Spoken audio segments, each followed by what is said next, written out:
Не ни беше лесно во 93-95 година влеземе во Обединетите нации под поранешна Југословенска република Македонија. Тоаш беше изборот.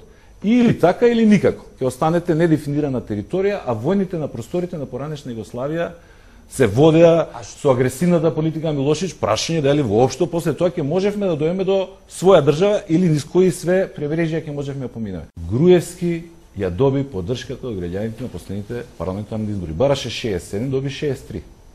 63 има пратеници само во собранието на република. Бараше поддршка за својот кандидат за председател на држава. Доби.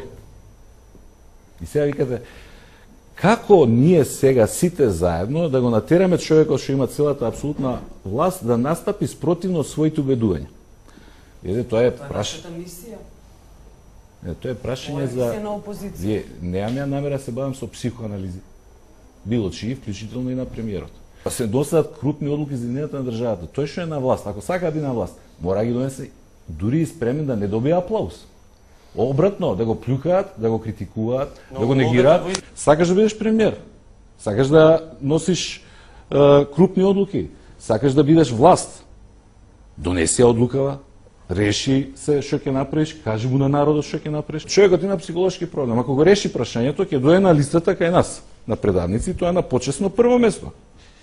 Оти ако сме ние биле предавници за времено решение, ој сега треба за трајно решение.